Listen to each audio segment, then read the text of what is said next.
Good morning mga amigo, green tea po. Ito po activities natin ngayon, no? Healing up po ng ating talong, oh. As you see, no, background, ito po yung ating mga tao, no? Bali, 4 po sila na naghi-healing up. So, ngayong umaga lang po ito sinimulan dahil kahapon, nagkaroon po tayo ng paglalagay ng granular at saka nung ipot ng manok, no? So, actually, 5 days ago, to 1 week, last 1 week, panilagay natin yung ating ipot para ma-expose po sa init at saka sa ulan. So, sa awa ng Diyos, yung ating talong na hinihiling up ay 15 days old, sa 2 weeks, no? Sa 2 weeks na edad niya, isang bisis pala nakatikim ng ulan kahapon. Kaya, dali po tayo nag-healing up, no? So, ito po yung perfect timing, no? Medyo mamasak-masak yung lupa at saka malambot po siya hawiin, no?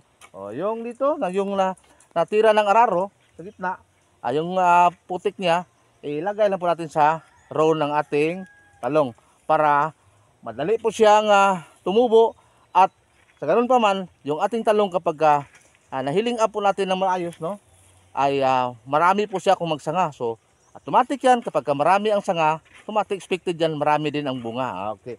Ganyan yung the green tip way how to raise eggplant. Okay.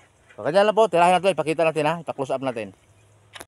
Ganyan lang pala, kabilis na kaibigan, no? At saka yung kanilang natapos na ay talagang malinis, no? Wala tayong makitang damo ni isa. So puro dahon lang ng talong yung ating nakikita. So 2 weeks old na talong, kailangan nating mag-healing up dahil para po maganda yung tubo ng kanyang sanga. Para nang dahil naulan po ito na last 2 days. So perfect timing po siya para mag-healing up. So prior nag-healing up, nilagyan po natin ito ng granular at saka ipot ng manok. So as you see, pakita ko sa inyo yung ating ipot ng manok, no? Yan, no? So may ipot ng manok at saka mayroon ding granular, okay. So may ipot na ng manok at saka may abuno po na granular, no? So ganyan lang, So tabunan yan. Yan yung pong pagkain niya sa loob ng 1 buwan, yung ating granular. After 1 month ito, magbibigay na naman tayo ulit. Ganyan lang mga kaibigan, no? Yung ating row ng ating talong, dyan po itambak natin yung lupa kung saan nabungkal po dito sa gitna, no?